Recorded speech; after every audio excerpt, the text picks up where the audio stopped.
We're going live. We're doing live. And we're live, everyone. Hello. Greetings. I am Nixie. I am Grace E. And we are backwards today. Just kidding. Kidding. We've been Shazammed. I don't think there's too much to say this week before we start recording. Yep. Look for our MegaCon thing is up. Yes. There's lots of Kahlua in this coffee because it's disclosure. Disclosure. It's disclosure. There's lots of Kahlua in a Nixie already. Yeah. That's what that means. I have, if you can see this. This is my favorite mug that I got from England. It's all Alice in Wonderland. I spilled on myself. And then I have the back. I spilled on myself. You have a little Alice. And then you can't see it, but when I finish it at the bottom, there's a little clock. And then on my saucer, I have a little Cheshire cat. Because reasons. Today shall be fun. Today is going to be an episode, everyone. But yeah, stay tuned for our MegaCon cast. Yep, there's a secret announcement at the end. Secret announcement. And yeah. I'm ready. Let's get this show on the road. Let's just get this thing done with. What is it? Stiff upper lip? Stiff upper lip. Let's do it. Just close your eyes and think of England. All right, we're going to record. Do it. Welcome to episode, I forgot to ask the episode number. 127 of There's No Place Like Terra, Stargate First Watch, Rewatch Podcast. I am Nixie. And I am Grace. And today we're doing Season 6, Episode 17, Disclosure, a.k.a. Clippy. I want to go back to Microsoft Word right now. That's exactly what I thought of. My AKA is, hey guys, we need 22 episodes this season.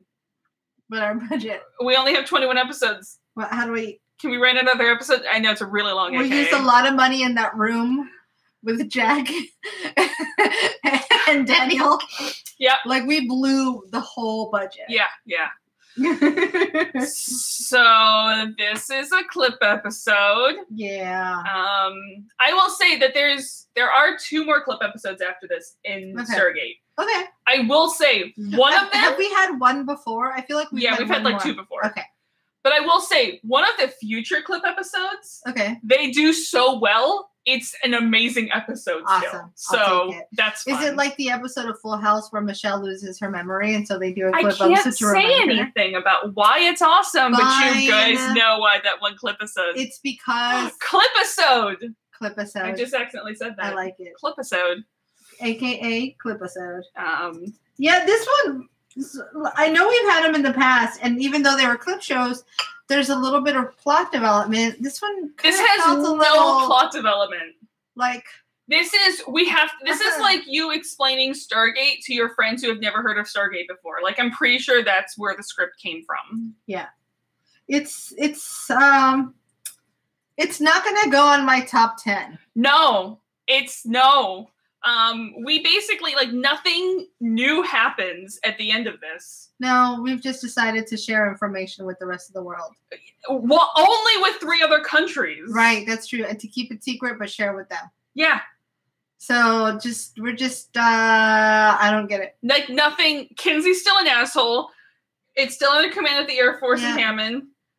We have 3 new countries that know about it. It's like all these exciting things where nothing happens. And Thor just shows up.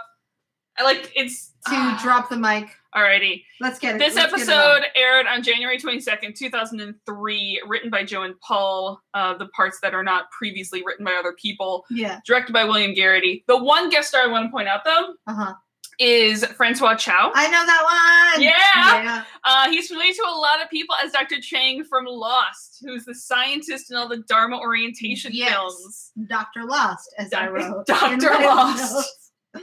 Dr. Lost. He's a friend of Doctor Strange. I won't spoil the other places you see him in the show if for some reason you haven't seen Lost before. No, I mean in Lost. Oh, got it. He has more than just on the Dharma Initiate. If there's someone somehow who hasn't seen Lost, I don't want to spoil it for you.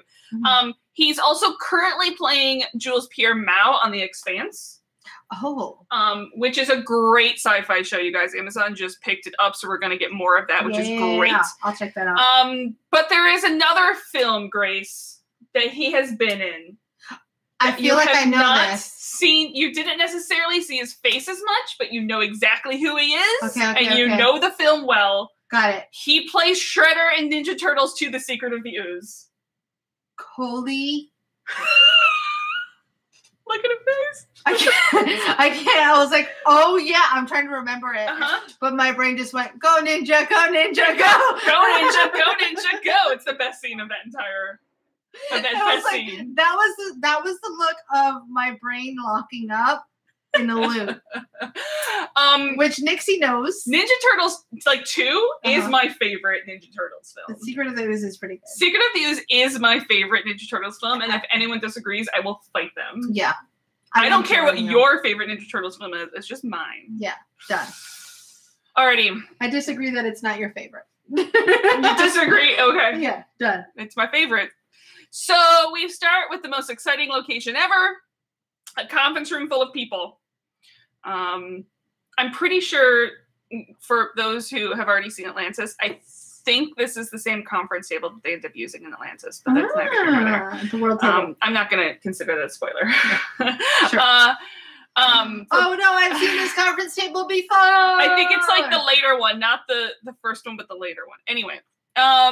Wait a minute. Now you've spoiled that there are two conference tables. How dare you? Our friend Chekhov, who's like now our friend in this episode, and the Chinese ambassador, because none of these ambassadors get a name. They're just their country. So it's just China, are debating some sub issue where a Russian sub was hit by a meteor and China's like not buying the story. Yeah. Yeah.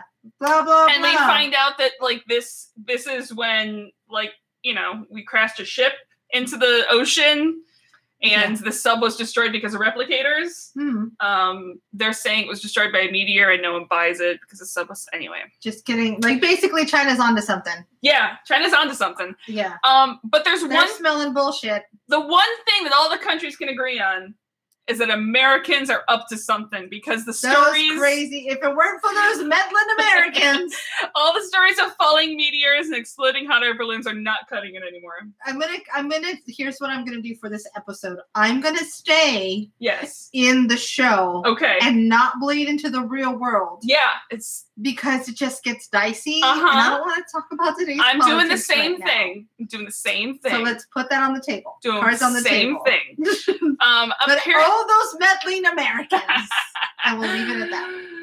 So apparently the Americans are the ones who called this meeting. And apparently they're at the Pentagon for this meeting. And with that, Hammond and Davis come into the room and tell Chekhov that, look, you don't have to pretend that your sub was hit by a meteor anymore. Yeah. Everyone takes their seat and Davis leads a PowerPoint presentation. And they're about to fill them in on a top secret operating out of Cheyenne Mountain called the Stargate program. Done. And the look on Hammond's face before we go to credits is, hold on to your butts. Yeah, it's about to get weird. It's about to get weird. And credits. So when we come back, Davis is continuing in his presentation. We pick right up, describing how the Stargate was found in 1928. Ernest went through in 1945. Daniel cracked the code 8 years ago. How they got to alien worlds, and we visited hundreds of them. And the ambassadors are like, you know, this is what we see. They put Daniel up on the screen. Yeah, and they're like, and then I went, oh, it's a Daniel. And the ambassadors are like, come again for big fucking fudge. I love the disbelief, that disbelief of the, Wouldn't you have disbelief? Especially, well, there's a specific way. Is it the UK? I'm going to get it wrong. Yeah. It's Britain or the UK? It's the UK. Yeah, but Britain. Right. Okay. Yeah. So. It's a British ambassador. I'm sorry. Yeah. I'm just going to apologize now. It's fine. It's a very specific type of disbelief that feels very British. Yeah. It's like, I politely call out your bullshit. I politely substitute your reality with my own. And Chekhov's like,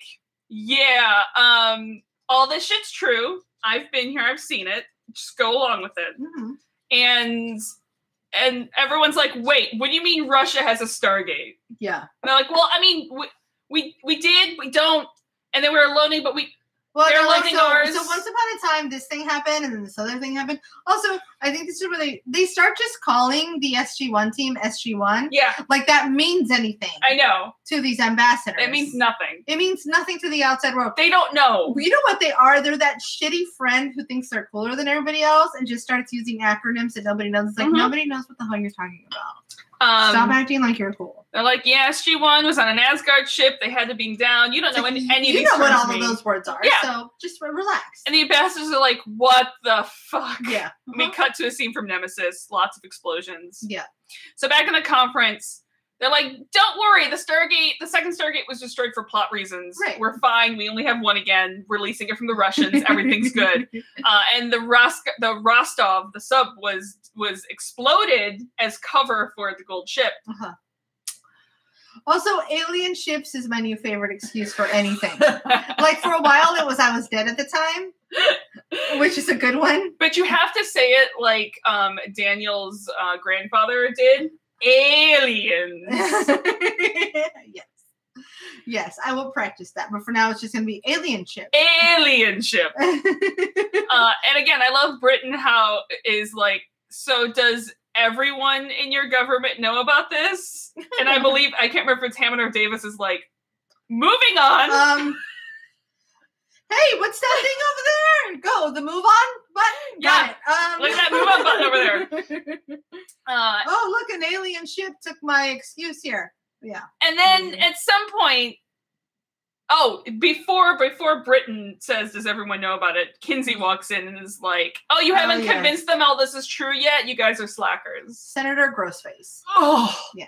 So then Kinsey just blames the fact that the planet is facing imminent danger on a weekly basis solely on SG-1's shoulders. Yeah. And the look Hammond gives him back is ice. I love how perspective works here. It's like, oh, to you, they're the reason why the world's in danger. Whereas to me, they're the reason the world doesn't die every week. Exactly. So, potato, potato. Yeah.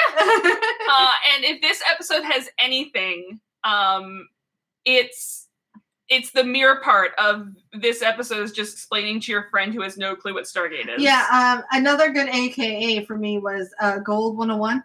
So the gold of the Stargate. Yeah. No. The Gould didn't build the Stargate. It was the ancients who built the Stargate. Yeah. We never met them. They're dead now. This really does feel like, okay, so I had one comm class that was research methods and communications, which I believe should have been a level 2 or 3 class. Okay. Right? That we take after we understand a couple more concepts. Yeah. But it's not. It's a level 1 class. So I took it while taking Comm 101. So I had no idea what anything was. And the teacher was just like, keep up. Yeah. Why don't you just know what all of this means? Yeah. That's basically what this felt like. It felt like being in that class. Now, mind you, the teacher was awesome. Yeah. Super smart. But we were all like, we don't know what any of this means. Can you please explain that? It's like, yeah, no, the Goulds didn't build the Stargate. The Gould just pretend to be the gods of your religions to steal humans and populate the galaxy. Yeah, so you're like, okay, run me back one more time. And what? Yeah. their ship is the one that crashed in the Pacific, which is why we blew up the Russian submarine to cover for it. Cut to Serpent's Venom. Ta-da! And then Davis talks about all the ships they have. We cut to Exodus. And I love, again, the British guy is like, so can we just negotiate with the Gould? It's like, no, never. And Davis is like, no. That's not an option. No. That's not how it works. That's a solid no. Yeah. Let me think about that. No. And they basically just take over a planet, shooting from the distance, instill fear, cue to Sentinel.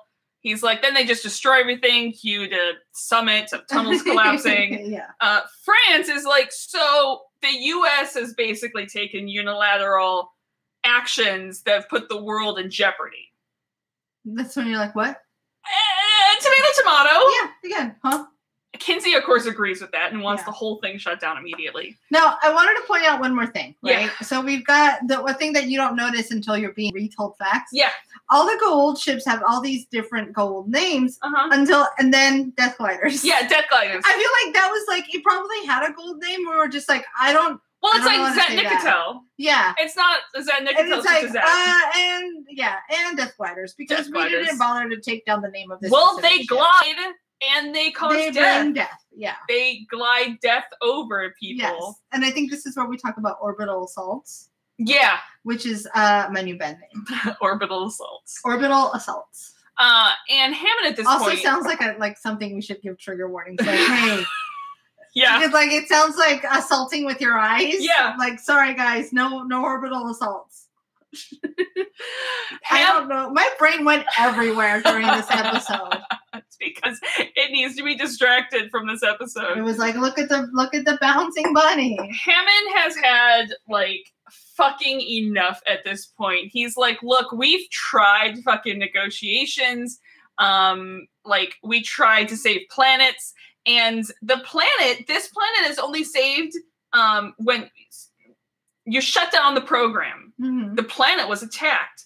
The only reason the planet was saved is because SG-1 ignored your goddamn orders and saved the planet. Right. And Kinsey throws back that, you've been doing a great job. You killed Apophis, then someone more dangerous took his place. Cute to revelations with Anubis threatening Thor. Blah, blah, blah. And Davis is like, no, you don't get to lay the blame of Anubis on us. We had no idea that Anubis was going to happen. How would we know that the bigger and badder bad is happening? Yeah. And Kinsey's like, yeah, he's already tried destroying the planet twice. Keyword being tried. Keyword failed. Yeah. Long pause. And Britton's like, you were getting to that point about the destruction of the Earth. Oh yeah, part, totally, right? Totally, all the time. It was always gonna happen. Yeah, that asteroid in that episode Failsafe last year, that was a thing, and SG-1 saved us. Just kidding. Yeah. And Hammond gets to the point. He's like, at some point, Anubis is going to attack again. And since this room represents the bulk of the military power on Earth, if we work together, we can prevent bad shit from happening. Just a note, this is not, like, this room has Britain, France, China, Russia, US. Like, that's not the top 5 military powers in the world. At least, like, not currently, but those are the 5 countries that have permanent seats on the UN Security Council. Good to know. Yeah, because if, like, the UK is number 9 and France is number 6, the top 5 in terms of military power, like, now is US, Russia, China, Japan, then India. Oh, wow. Yeah. I didn't even know India was on the board. Yeah. Holy moly. But it's just these are the 5 in the permanent members of the UN Security Council. That makes sense. So that's why these are the other 3 who are getting informed. Well, that's cool. I like that they did that. Yeah. So Chekhov points out that this would be an unprecedented amount of cooperation. And there's serious security that, commitment that would have to go into this way. Yeah. And China's like, we're going to tell. If we're going to be facing invasion, we're going to tell our people, all of our people. Everyone, peoples. And Dave's is like, that would just cause mass panic. That's probably not a good idea. Yeah. I do love the irony of China saying that they're going to... I was about to mention that. It's like, China would be like the last one to actually do that. Like, I can see France saying that. Oh, France totally would. Because I feel like... Britain probably would. Maybe, like, they might be like, yeah, for the greater good, we don't say anything. Yeah. So we don't say anything. They're good at doing that. But France is like, we're fucking telling everybody. I'm going to say something very stereotypical. It's fine. We're going to gather around with some wine. Some baguettes. And some baguettes. And we're just going to be like, hey, guys. So this you know what's going on? This is the shit that's happening. There's, like, aliens. And they're going to be like, get off the stage, you're drunk. Anyway, so look, Hammond's like, it's not as hard as you think to keep a secret. We've dealt with this a number of times. Yeah. We've gotten away lying to the public a number of times. Kinsey's like, it's because you're that good is scary, A, and B, you've just gotten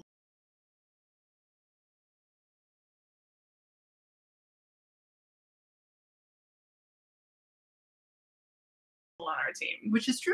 Very true. He goes, remember the time that SG-1 took out an entire fleet of motherships?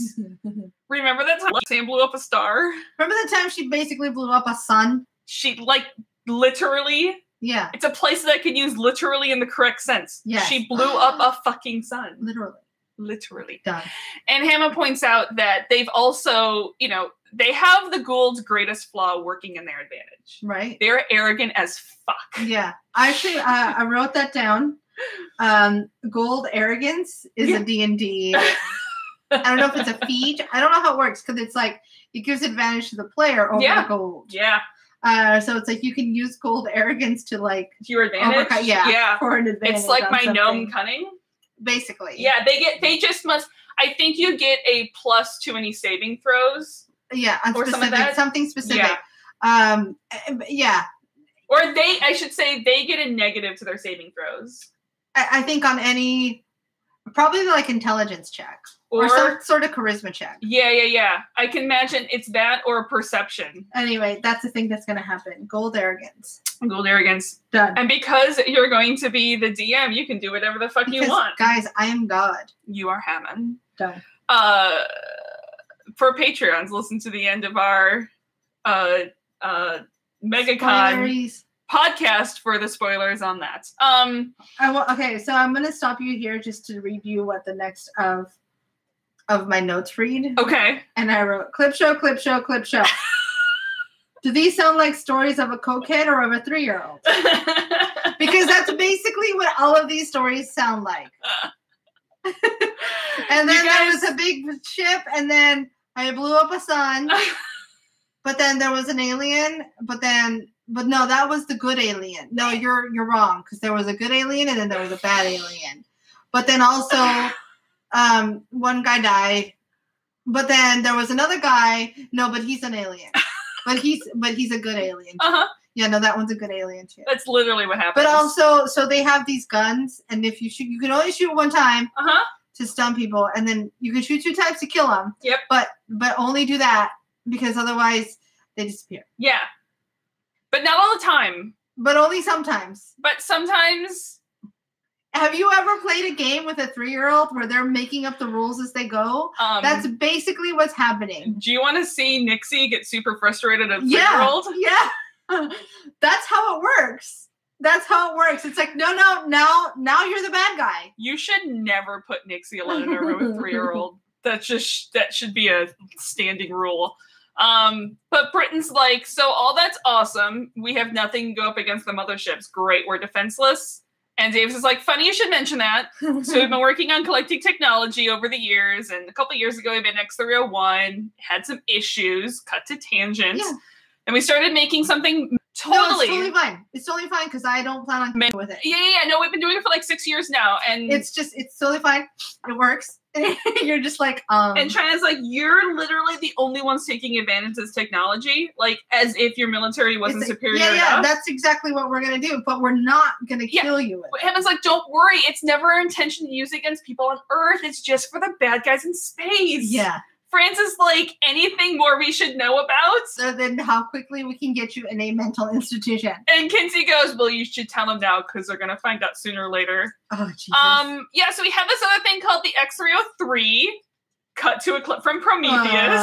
What? Yeah. Which sends China, like, over the deep end. They're like, we're done. But, like, that's it. I'm contacting my people immediately. And it's like, wait, please sit down. It's just a little bit longer. Like, we have to work together. Kinsey's almost just here in this episode to be that meme of the guy who grabs the folding chair to sit down and watch shit hit the fan. Basically. That's why he's here. And poke thing every once in a while. Look, we're going to cooperate. And China's like, cooperate under your leadership? Nope. And this is the moment where you remember that Hammond is a military man and not a diplomat. Because Hammond goes, well, yeah, we're going to lead it because we have the experience. We're the ones. Which in a room... He's like, I'm the Ravenclaw. Spot the Ravenclaw. Because in a room of diplomats, when you're the military guy and they're already not trusting you about a whole bunch of military power, you shouldn't be, we're going to lead it because we have the experience. There's better ways of saying that. Yeah, we're going to do it because I'm the one who knows things. Yeah. Again, spot the Ravenclaw. Yeah. Completely accurate. Yeah. Totally accurate. Inappropriate. Just needs to be said a different way. Yeah. Bring in a Hufflepuff. But again, Hammond is a military man. Yeah. Not a diplomat. I mean, it's the same thing Jack would say, too. Yeah. I'm here for the facts. Well, because Jack's a Gryffindor. Oh, which are just as bad. Just as bad. Yeah. And again, the rest of the room is diplomats, and they're like, that's not going to work for us. Yeah. If the U.S. can't control everything, the gate needs to be moved to a neutral location and a permanent staff set up from all the nations. Yeah. Hammond's like, no, thank you. No. He's really good with boundaries. You know, like I might have been like a little bit people pleaser and be like, well, we can have like one guy. Everyone's like, fuck no. And he's like, no, thank you. No, thank you. None of the things. And Chekhov, for his credit, backs Hammond here. That's like, the U.S. should take his lead. Yeah. He has reasons later. Yeah. Kinsey has an idea, though. Despite the best intentions of the U.S. Air Force, the gate shouldn't be in military hands, he says. Oh, boy. He suggests one other organization that has the expertise and experience to run program. No. The NID. Nope.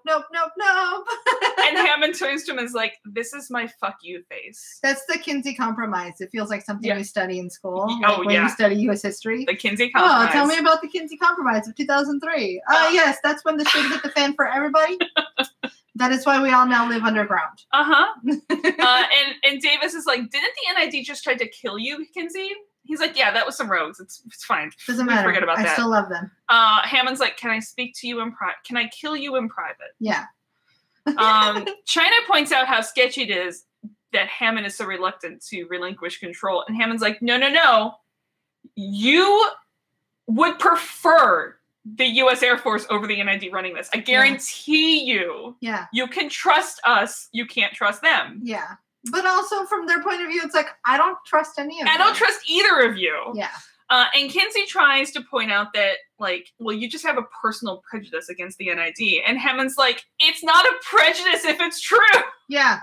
If the facts have made me feel this way, it's not a prejudice. It's experience. Q2, how you blackmailed me and threatened to kill my grandchildren. Yeah, I had to fast forward that part. I can't deal with the sadness. Q2, you stealing alien technology without any qualms or concerns for the locals. Q2, shades of gray. And then the asshole Kinsey is like, yeah, well, we've done some shady shit. Like, and I'm not going to point fingers or anything, but I'm going to point fingers at you and Jack since you're in charge of the Stargate program. Yikes. And then questions Hammond's competence. Whew. Someone needs to dropkick that man. Yeah, well, Davis is about to. Yeah. The look on Davis's face. Yeah. Hammond basically has to be like, down boy. Yeah. Kinsey pulls out then a bunch of reports to be fair, when SGC saved the Earth from destruction. But again, you go on the thing of, was the Earth going to be destroyed without the Stargate program? Whatever. Yeah. I'm gonna go there. He points out matter of time with the black hole, then the multiple times the aliens took over the SGC, like message in a bottle, menacence foothold. And Kinsey's like, you're basically shit at your job. Yikes. And you botch roll a 1 every time you go through the game. He's the Will Wheaton of dice rolls, basically. I didn't know that was a thing. Oh, Will Wheaton can't, like, his dice, whatever dice he touches are cursed. It's like an ongoing thing. Nice. When on both the tabletop show and whenever he plays D&D, it's a constant thing. Like, he just rolls shit every time. Nice. Yeah, I wrote blah, blah, blah. No, you're bad. No, you're bad. No, you're bad. And then I wrote in all caps, so much drama. So much drama. The LBC, it's kind of hard being snooped. Okay, I'm done. D-O-double-G. So at some point during a recess, Davis has done some investigating. Mm-hmm. And apparently, Kinsey is moving from the Appropriations Committee to the Intelligence Oversight Committee. Which would put him in direct charge of the NID, which is why he wants the NID to take over the gate. Give me all my things. And luckily, Hammond has an ace up his sleeve. Because he's Hammond. He doesn't go into anything unprepared. Because he's when will we learn? Damn good at his job. Yeah. So even when all the cards are on the table, all the cards are not on the table. Exactly. So at the same time, Chekhov... Sorry. I'm done. Is talking to China about how great it is to be a junior partner. He goes, you want the U.S. to be controlling this thing. Yeah. It's $7 billion a year to operate the program. Right. That's a lot of money. That's all the monies. And they're spending more billions in R&D for the ships. So let them pay for the cost in money and in lives. And when the thing's perfected, we get the blueprint. We could just make our own goddamn ships. Yeah, let them we go get first. to send people through the gate, work on a deal. You can have the China team, SG whatever, but they'll never refer to it as the number. It'll just be the China team. Yeah. You can go through the gate. You get the blueprints later. You don't have to pay the cost of running the thing. It sounds perfect to me. Be a junior partner. Yep.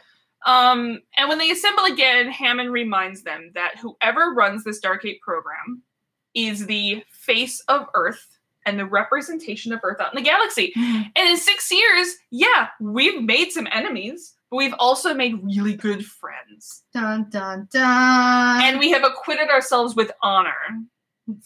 I don't think that's the right word. That's okay. It's okay. And Hammond can stand by that record, Yes. no matter what. Q2 seen from the 5th race. And this is all well and good, but China and France, like, we still need to take this back. Like, this is not our decision. Uh-huh. And we are going to recommend full disclosures to our people. But we do like Kenzie's proposal. No. No, thank you. And with that, Thor beams in. He's like, hang on just 1 second. Hang on just 1 second. Pardon me while I whip this out. I'm gonna, yeah. And everyone's like, what the fuck just happened? Yeah. Could you imagine, like, an hour ago they didn't know, and you think about the Stargate program, and here's...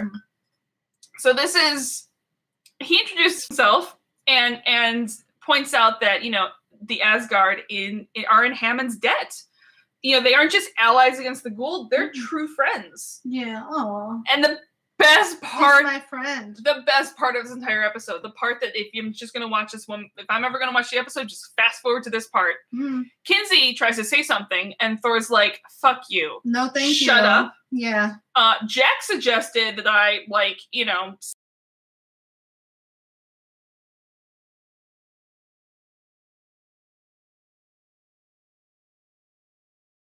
up the commander. I love this part. But Thor's like, my finger is stronger, as if talking to a child, and is like, the supreme commander. Yeah. So chill the fuck out.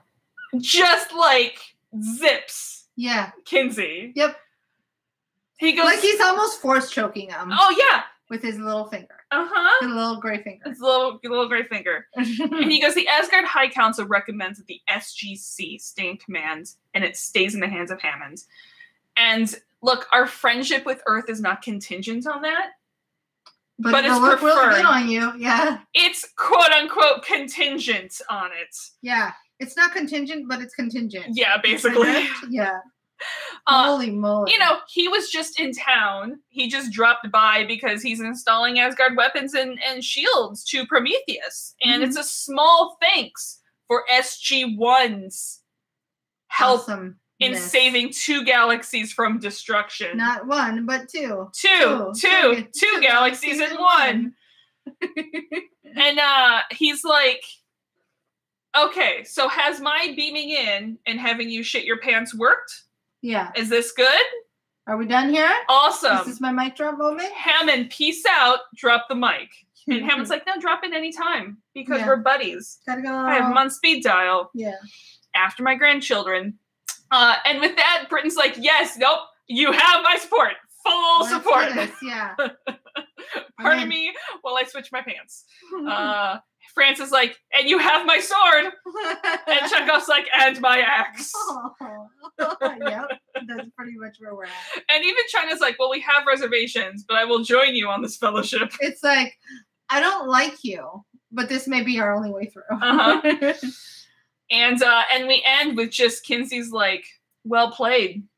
Yeah. I'll see you next time. I wish he was like shaking his fist at them. I know. Like the grubby. I'll get you next time. Yeah, and your little dog too. Basically. Whoa, that was painful. This is the fastest we've ever gotten through an episode, guys. That's because there's not enough episodes. There's not any episode. In fact, if you think about it, it's the slowest we've gone through an episode because the original content is probably like 10 minutes.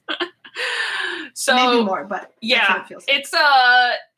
Listen, they had to have 22 episodes in the season. Sure. I think if you had this scene not cut up and just had, here's the thing.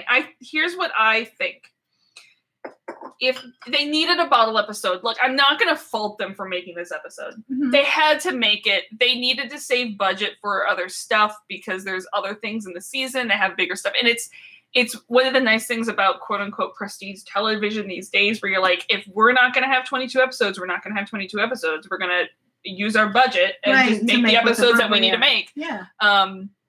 I think if they had a little bit more of a budget, and this was like the B plot line, right, of both another story's A plot line, mm-hmm. it would have been more interesting. Yeah, if our cut scenes were to like the team somewhere on another planet or something. Yeah.